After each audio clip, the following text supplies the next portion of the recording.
ରାଉରକେଲାର ଥଣ୍ଡା ଥଣ୍ଡା ଇଭିନିଂରେ କିଛି ଗରମ ଗରମ ଦୋସା ଖାଇବାକୁ ଚାହୁଁଛନ୍ତି କି ଦେନ୍ ପଳେଇ ଆସନ୍ତୁ ନିମା ଇଜ୍ 99 ଭେରାଇଟି ଦୋସା, ଯେଉଁଟାକି ସିଭିଲ୍ ଟାଉନସିପ୍ରେ ଥିବା ପଞ୍ଚମୁଖୀ ହନୁମାନ ଛକରେ ଅଛି। ଯଦି ଆପଣମାନେ ହାଇଟେକ୍ରୁ ବରମ ଗ୍ୟାଲେରିଆ ପଟକୁ ଯାଉଛନ୍ତି ଦେନ୍ ଆପଣଙ୍କ ରାଇଟ୍ ସାଇଡ଼୍ରେ ପଡ଼ିବ। Welcome to my Rourkela street food episode 11। ଇଭିନିଂରେ ବୁଲି ବୁଲି ବହୁତ ଜୋରସେ ଭୋକ, କ'ଣ ଖାଇଲେ ପେଟ ପୁରିବ ସେଇଟା ଭାବି ଭାବି ଆମେ ଯାଇକି ପହଞ୍ଚିଲୁ ନିମାଇ ଭାଇଙ୍କର ଦୋସା ସେଣ୍ଟରରେ, ଯେଉଁଠି ବହୁତ ପ୍ରକାରର ଅପସନ୍ ଥିଲା। ତ ମୁଁ ଫଟାଫଟ ଅର୍ଡ଼ର ଦେଇଦେଇଥିଲି ଗୋଟେ ବଟର ମସଲା ଦୋସା ଆଉ ଗୋଟେ ସାଙ୍ଗରେ ପନିର ବଟର ମସଲା ଦୋସା। କିଛି ଟାଇମ୍ରେ ପ୍ରିପାରେସନ୍ ପରେ ସେ ଦେଇଦେଇଥିଲେ, ଆଉ ତାଙ୍କ ପ୍ରିପାରେସନ୍ ଇଏଟା ବହୁତ ହି ଭଲ ଥିଲା। ସେ ବି ଗରମ ଗରମ ଦୋସା ଚଟନି ସାମ୍ବର ସବୁ ମିଳିଥିଲା। ତ ବହୁତ ହି ଭଲ ଦେଖାଯାଉଥିଲା ଆଉ ଟେଷ୍ଟ ବି ବହୁତ ହି ଭଲ ଲାଗିଥିଲା।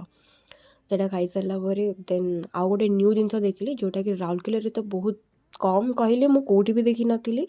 ଆନ୍ଧ୍ରରେ ଖାଇଥିଲି ତ ଟଟ୍ଟେ ଇଟଲି, ଯେଉଁଟାକି ଇଟଲିର ଟିକେ ବଡ଼ ସାଇଜ୍ ହେଇଥାଏ, ସେଇଟା ବି ଓନ୍ଲି 30 ରୁପିଜ୍ ଥିଲା।